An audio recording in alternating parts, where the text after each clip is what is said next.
was not naively ignorant of the vast corruption of London and the European imperial powers, which had vast possessions in the Americas, but always believed that a united colonial republican movement could become the spark plug for an international new resistance movement forecast by John Winthrop's City on a Hill of 1630.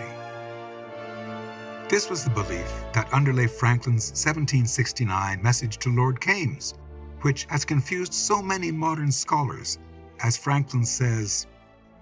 "No one can more sincerely rejoice than I do on the reduction of Canada, and this not merely as I am a Briton.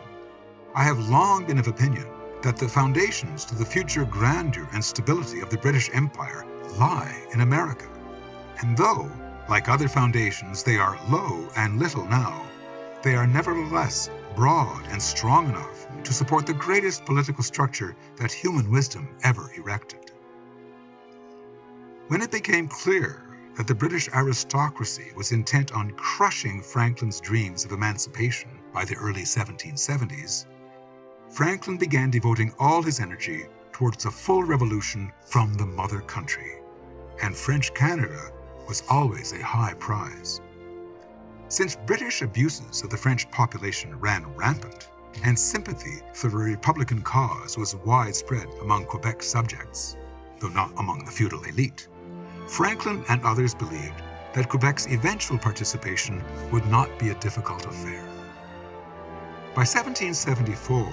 the British Empire preempted the inevitable participation by passing the Quebec Act, giving an unprecedented array of religious freedoms to Quebec's population, who were always fearful of losing their Catholic traditions.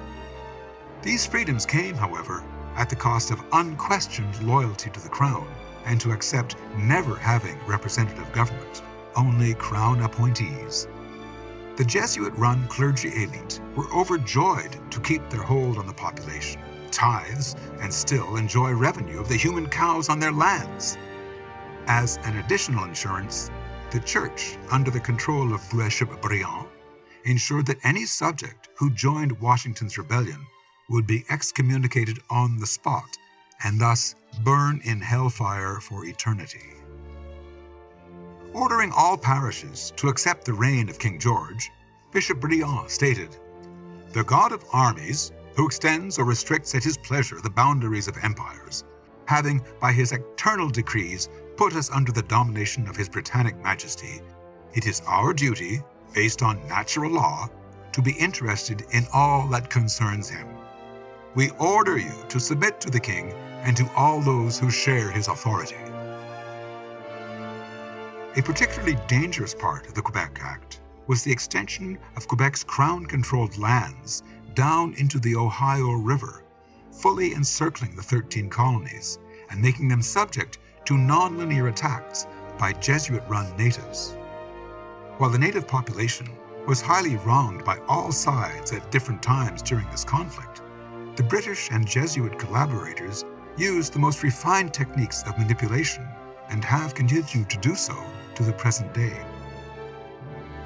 The caging of the colonies onto the Atlantic coast was a far-sighted maneuver to subvert the mandate of a Continental Congress, whose name implied its larger goal. On October 26, 1774, a letter to the inhabitants of Quebec was sent from the Continental Congress, exhorting the population to join in the Declaration of Independence and unite with the 13 colonies. While the whole letter should be read in full, it ended with this call: "We only invite you to consult your own glory and welfare, and not to suffer yourselves to be inveigled or intimidated by infamous ministers so far as to become the instruments of their cruelty and despotism, but to unite with us in one social compact, formed on the generous principles of equal liberty and cemented by such an exchange of beneficial and endearing offices as to render it perpetual. In order to complete this highly desirable union, we submit it to your consideration, whether it may not be expedient for you to meet together in your several towns and districts, and elect deputies who, afterwards, meeting in a provincial congress, may choose delegates to represent your province in the Continental Congress to be held at Philadelphia on the 10th of May, 1775. The British and their French collaborators ensured that hardly any of these letters would be permitted into Quebec. And sadly, for the hundreds that did arrive, the rate of illiteracy among the feudal population made it nearly impossible for most to read or understand it. Despite this problem, several hundred colonists did risk perpetual hellfire and joined the revolutionary cause under the leadership of Clément Gosselin, later known as Washington's French-Canadian spy. The last effort to convince Quebec to join came a year later, as a delegation led by an aging Ben Franklin made their way to Montreal, where they stayed for 2 weeks, from April 29th to May 6, 1776.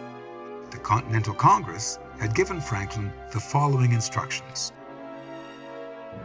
Inform them that their interests and ours are inseparably united, that it is impossible we can be reduced to a servile submission to Great Britain without their sharing in our fate. And on the other hand, if we obtain a full establishment of our rights, it depends wholly on their choice whether they will participate with us in those blessings or still remain subject to every act of tyranny which British ministers shall please to exercise over them. And to convince them of the impossibility of the war being concluded to the disadvantage of the colonies, if we wisely and vigorously cooperate with each other. You are to declare that it is our inclination that the people of Canada may set up such a form of government to produce their happiness, that it is our earnest desire to adapt them into our union as a sister colony, and to secure the same general system of mild and equal laws for them and for ourselves, with only such local differences as may be agreeable to each colony respectively. Mass demoralization and news of an oncoming British counterattack to regain control of Montreal put an end to that effort, and Franklin returned to America empty-handed. The rest, as they say, is history.